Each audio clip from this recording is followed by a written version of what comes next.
आज हम आपको दिखाएंगे कि कैसे अपोस्टल अंकुर नरूला जी ने लाखों लोगों की भीड़ में यीशु मसीह का ऐसा प्रचार किया कि उस प्रचार को सुनकर ईसाई विरोधी भी प्रभु यीशु मसीह पर विश्वास करने लग गए। जब आप उस प्रचार को सुनोगे तो परमेश्वर आप सभी से बातचीत करेंगे, इसलिए आप सभी उस प्रचार को पूरा जरूर सुने। आप सभी उस प्रचार को सुन सकते हैं।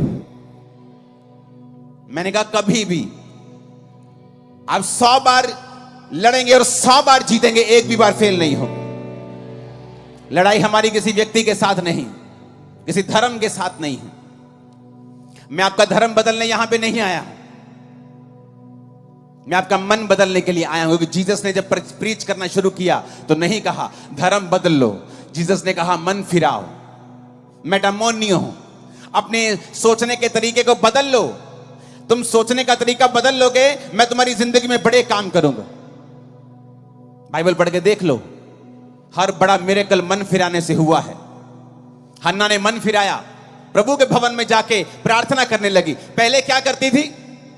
रोती थी, हस्बैंड से लड़ती थी, दूसरी पत्नी के बच्चे हैं, मेरे को क्यों नहीं है, मैं खाना नहीं खाऊंगी। घर में कलेश होता था, ड्रामाज होते थे, आंसू होते थे, ड्रामास होते थे, लड़ाइयां होती थी, कलेश होता था, कंट्रोवर्सीज होती थी घर में। और एक दिन हन्ना ने सोच लिया कि मैं अब परमेश्वर के सामने जाऊंगी, और जाकर प्रभु के सामने अपने दिल को खोल दिया और प्रभु से कहा, प्रभु अगर तू मुझे बेटा दे तो मैं तेरी महिमा के लिए उसे दे दूंगी। और प्रभु ने उसकी कोख को खोला, क्योंकि अब वो परमेश्वर के लिए जीना सीख गई थी। अब उसे मालूम होने लगा था कि मेरा जीने का मकसद सिर्फ बच्चे पैदा करना नहीं है, बल्कि यह भी देखना है कि प्रभु को क्या चाहिए, परमेश्वर के राज्य में किस चीज की जरूरत है। क्योंकि उस समय प्रभु को एक नबी चाहिए था, लेकिन किसी का आत्मा खुला नहीं हुआ था। तो परमेश्वर ने हन्ना की कोख को बंद कर दिया कि जब तक तू मेरी आवाज को सुनेगी नहीं आत्मा में, और इस संसार में बिजी रहेगी, मैं भी तेरी कोख को बंद करके रखूंगा। बाइबल में कहीं नहीं लिखा है हन्ना की कोख को शैतान ने बंद किया हुआ था। वचन में लिखा है हन्ना की कोख को यहोवा ने बंद करके रखा था। और जब वो यहोवा के सामने जाके प्रार्थना करती है, उसकी कोख को यहोवा ही खोलता है। कई बार आप सोचते हैं क्योंकि आपके रिश्तेदार ने आपकी हेल्प नहीं की, इसलिए आप जिंदगी में अभी तक वहां नहीं पहुंचे। आप सोचते हैं क्योंकि आप शायद अच्छी जाति से नहीं हैं, इसलिए आपके पास जमीन जायदाद नहीं है।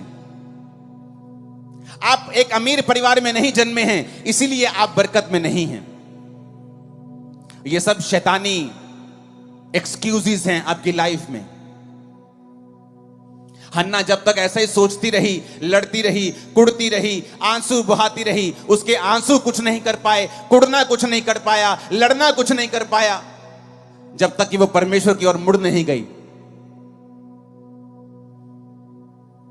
फिर वही पति था, वही गर्भ था, वही घर था, और एक नहीं, उसके बाद कई बच्चे परमेश्वर ने उसे दिए।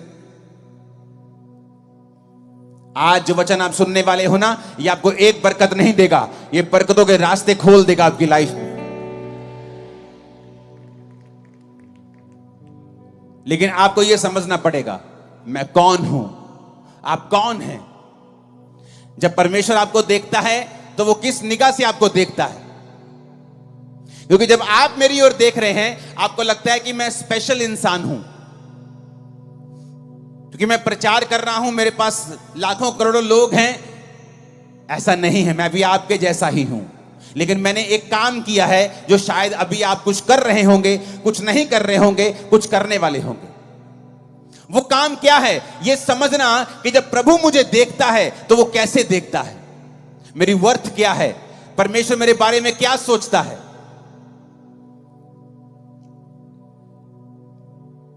गिदोन के बारे में आज पढ़ेंगे, न्यायों 6 उसकी 11 से लेकर 16 आयत को हम पढ़ेंगे। फिर यहोवा का दूत आकर बांज वृक्ष के नीचे बैठ गया, जो ओपरा में एबीएजरी योआश का था, और उसका पुत्र गिदोन एक दाख रस के कुंड में गेहूं इसलिए झाड़ रहा था कि उसे मिधानियों से छिपा के रखे। उसको यहोवा के दूत ने दर्शन देके कहा, हे शूरवीर सूरमा, हे शूरवीर सूरमा, यहोवा तेरे संग है। गिदोन ने उससे कहा, हे मेरे प्रभु, विनती सुन, यदि यहोवा मेरे संग होता, हमारे संग होता, तो हम पर यह विपत्ति क्यों पड़ती। जितने आश्चर्य कर्मों का वर्णन हमारे पुरखा ये कहकर करते थे कि क्या यहोवा हमको मिस्र से छुड़ा नहीं लाया, वो कहां रहे। अब तो यहोवा ने हमको त्याग दिया और मिधानियों के हाथ में कर दिया है। तब यहोवा ने उस पर दृष्टि करके कहा, अपनी इसी शक्ति पे जा, तू इजराइलियों को मिधानियों के हाथ से छुड़ाएगा। क्या मैंने तुझे नहीं भेजा? उसने कहा, हे प्रभु विनती सुन, मैं इजराइल को कैसे छुड़ाऊं? देख, मेरा कुल मनुष्य में सबसे कंगाल और मैं अपने पिता के घराने में सबसे छोटा हूं। यहोवा ने उससे कहा, निश्चय मैं तेरे संग रहूंगा, इसलिए तुम मिधानियों को ऐसे मार लेगा जैसे एक मनुष्य को। इस समय इजरायली जाति जो थी, परमेश्वर से मुंह फेर कर अपनी पीठ खुदा की ओर कर दी थी। जब पीठ परमेश्वर की ओर कर दी, तो परमेश्वर ने मिधानियों को इजरायलियों के खिलाफ कर दिया। पहले ऐसा नहीं था। ये सारे मिधानी, ये सारे लोग इजराइल से दब कर रहते थे, लेकिन जब तक वो खुदा के साथ रहते थे इजरायली, खुदा उनको जीत देता था।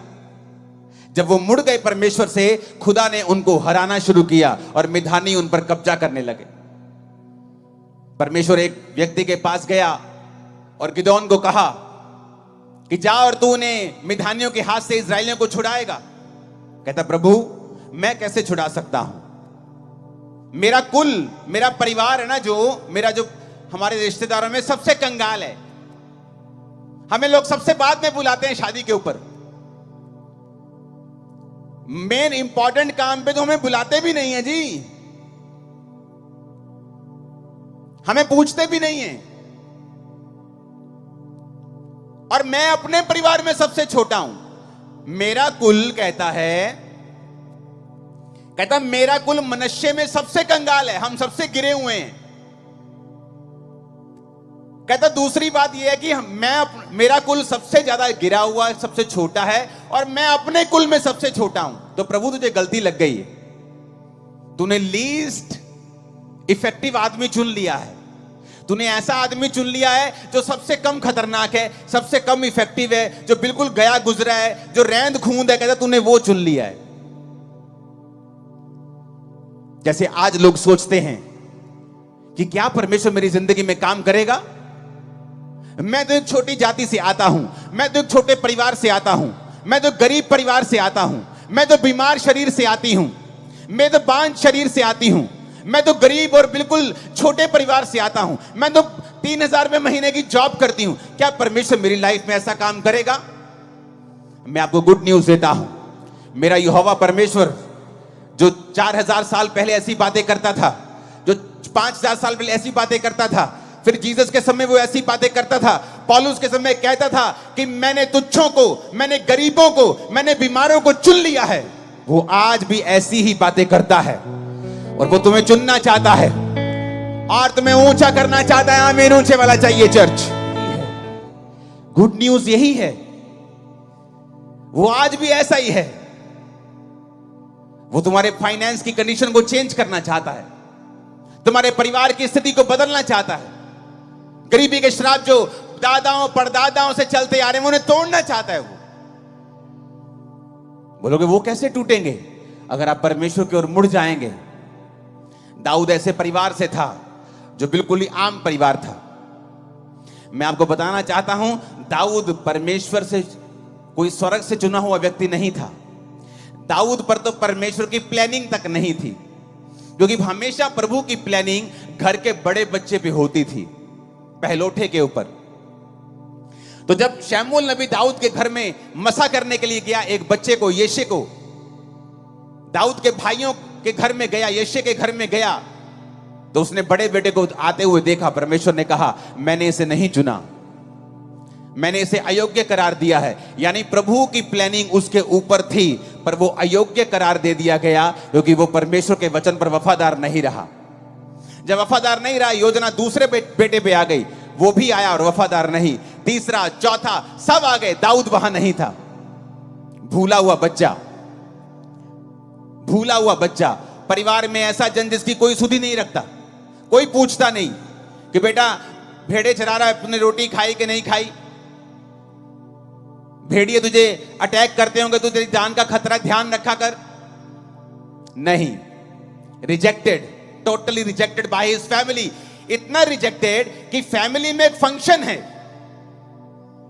पुराने समय में जब नबी किसी के घर जाया करते थे तो लोगों की टांगे कांपती थी कि या तो ये बड़ा तगड़ा कोई बड़ा समाचार पॉजिटिव लेके आया है और या ये बड़ा नेगेटिव लेके आया। बीच में कामते में तो ये नहीं आया, ये खाने पीने तो कुछ नहीं आया कि भैन जी कितना ठीक ठाक हो, ये पूछने के लिए तो नहीं आया ये। तो उनको डर रहता था कि शमूएल नबी क्यों आया है।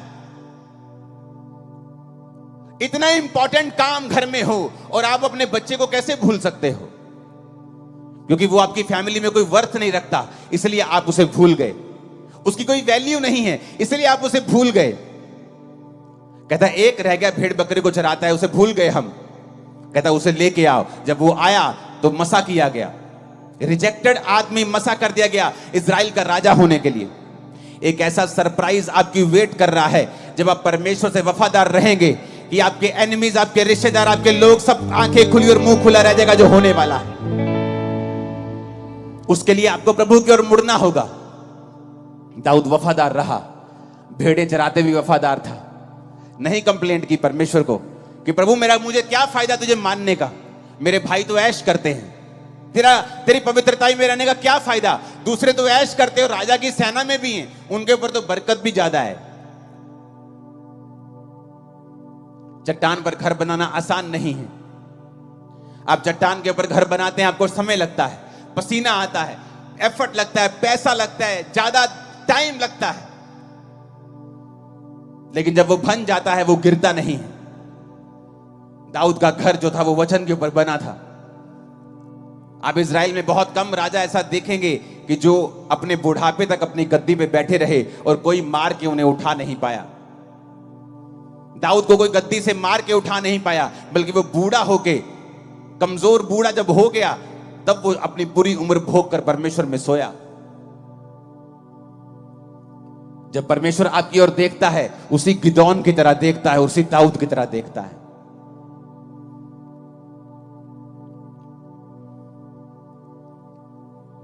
जब मेंटली अपसेट के अटैक होते थे और दुष्ट आत्मा मेरे पे जब अटैक करती थी तो कोई दवाई काम नहीं आती थी, कोई काउंसलिंग साइकेट्रिस्ट की काम नहीं आती थी। रोता था मैं, करलाता था, दुखी होता था बहुत। फिर मैंने नशे करने शुरू कर दिए एक्सट्रीम, और मैं परमेश्वर को जानता नहीं था। आप सभी इस वीडियो को भी छोड़ के ना जाए, आप सभी इस वीडियो को पूरा जरूर देखें। जैसा कि आपने वीडियो में देखा कैसे लाखों लोगों की भीड़ में अंकुर नरूला जी ने यीशु मसीह का सामर्थ्य प्रचार किया। उस प्रचार को सुनकर मसीह विरोधियों ने भी यीशु मसीह पर विश्वास कर लिया। आप हमसे कहेंगे कि कहां पर मसीह विरोधियों ने यीशु मसीह पर भरोसा किया। तो आप सभी को मैं एक बात बताना चाहते हैं, प्रभु यीशु मसीह का वचन कहता है विश्वास करने वाले के लिए सब कुछ हो सकता है। इसलिए आप सभी विश्वास कीजिए, क्योंकि आने वाले समय में मसीह विरोधी सचमुच प्रभु यीशु मसीह पर विश्वास करेंगे, क्योंकि प्रभु यीशु मसीह का वचन कहता है जो मनुष्यों से नहीं हो सकता वो परमेश्वर से हो सकता है, क्योंकि परमेश्वर से सब कुछ हो सकता है, क्योंकि हमारा परमेश्वर कभी ना बदलने वाला परमेश्वर है। जैसा कि आप सभी जानते भी होंगे, अंकुर नरूला जी खुद एक समय यीशु मसीह का विरोध करने वाले थे, लेकिन जब प्रभु यीशु मसीह की कृपा अपोस्टल जी के ऊपर आई, वो परमेश्वर के बड़े प्रचारक बन गए। उसी प्रकार आप नहीं जानते कि आप सभी की प्रार्थनाओं के द्वारा कितने मसीह विरोधियों का जीवन बच जाएगा, क्योंकि प्रभु यीशु मसीह का वचन हमें कहता है कि हमें ईसाई विरोधियों का विरोध ना करना है, लेकिन उनके लिए प्रार्थना करनी है, क्योंकि प्रभु यीशु मसीह का वचन हमें बताता है हमारा यीशु मसीह इस जगत के पापियों से बहुत प्यार करता है, क्योंकि प्रभु यीशु मसीह इस संसार में इसलिए आया है कि हम जीवन को पाए और अनंत जीवन को प्राप्त कर सके। जैसा कि आपने वीडियो में देखा होगा कैसे प्रभु यीशु मसीह के दास ने बड़े हियाव के साथ यीशु मसीह के नाम का अद्भुत प्रचार किया, उसी प्रकार आप सभी भी ईसाई विरोधियों से डरे नहीं, लेकिन मसीह विरोधियों के सामने यीशु मसीह का सामर्थ्य प्रचार करे, क्योंकि बाइबल हमें कहती है मत डर क्योंकि मैं तेरे संग हूँ। और यीशु मसीह का वचन कहता है क्योंकि परमेश्वर ने जगत के निच्छों को, तुच्छों को, जो है भी नहीं है, उनको चुन लिया है, ताकि जो हैं और अपने आप में बड़ा घमंड करते हैं उन्हें लज्जित कर सके। यीशु मसीह आप सभी के साथ हैं। और आप सभी को यह प्रचार कैसा लगा आप हमें कमेंट में ज़रूर बताएं। और आप सभी को मैं एक बात बताना चाहते हैं, हमारा प्रभु यीशु मसीह अपने वचन के मुताबिक जल्दी आने वाला है। और यीशु मसीह का वचन कहता है धोखा मत खाओ, क्योंकि परमेश्वर ठट्ठों पे नहीं उड़ाया जाता, क्योंकि मनुष्य जो कुछ बोता है वही काटेगा भी। जैसा कि आप सभी जानते भी होंगे मसीह विरोधी कैसे यीशु मसीह का विरोध करते हैं, लेकिन हमारा प्रभु यीशु मसीह ईसाई विरोधियों से भी बेहद प्यार करता है। आप सभी इस वीडियो के बारे में क्या कहेंगे आप हमें कमेंट में ज़रूर बताएं। और आप सभी हमारे इस वीडियो को एक व्यक्ति के साथ ज़रूर शेयर करें, ताकि वह व्यक्ति आपके द्वारा सच्चाई को पहचान सके और नरक की आग से बचाया जाए, क्योंकि आज ऐसे बहुत सारे ईसाई विरोधी हैं जो कि हमारे प्रभु यीशु मसीह के लोगों को बहुत सताते हैं। परमेश्वर का वचन उन ईसाई विरोधियों के बारे में कहता है मसीह विरोधी भी आने वाले समय में यीशु मसीह का प्रचार करेंगे, क्योंकि परमेश्वर का वचन हमें बताता है पौलुस भी एक समय यीशु मसीह का विरोधी था, लेकिन जब परमेश्वर की कृपा पौलुस के जीवन के ऊपर आई वो परमेश्वर का बड़ा प्रचारक बन गया। इसलिए आप सभी विश्वास कीजिए और मसीह विरोधियों के लिए लगातार प्रार्थना करते रहिए, क्योंकि आपकी प्रार्थना के द्वारा परमेश्वर बड़े बड़े चमत्कार को करेगा। और आप सभी इस वीडियो को, ऐसा हमारा विश्वास है कि आपने एक लाइक कर दिया है। परमेश्वर आप सभी के साथ हैं और परमेश्वर का वचन आपके बारे में कहता है कि हमारा प्रभु यीशु मसीह हमें छुटकारा देने के लिए, चंगाई देने के लिए आया है। अगर आज आप बंधनों में पड़े हुए हैं तो आप सभी विश्वास कीजिए परमेश्वर आज आपकी प्रार्थनाओं का उत्तर आपको देंगे, क्योंकि आपने इस वीडियो को यहाँ तक देखा है। आप सभी हमारे YouTube चैनल को, ऐसा हमारा विश्वास है कि आपने सब्सक्राइब भी कर लिया है। परमेश्वर आप सभी को बहुत आशीष दे।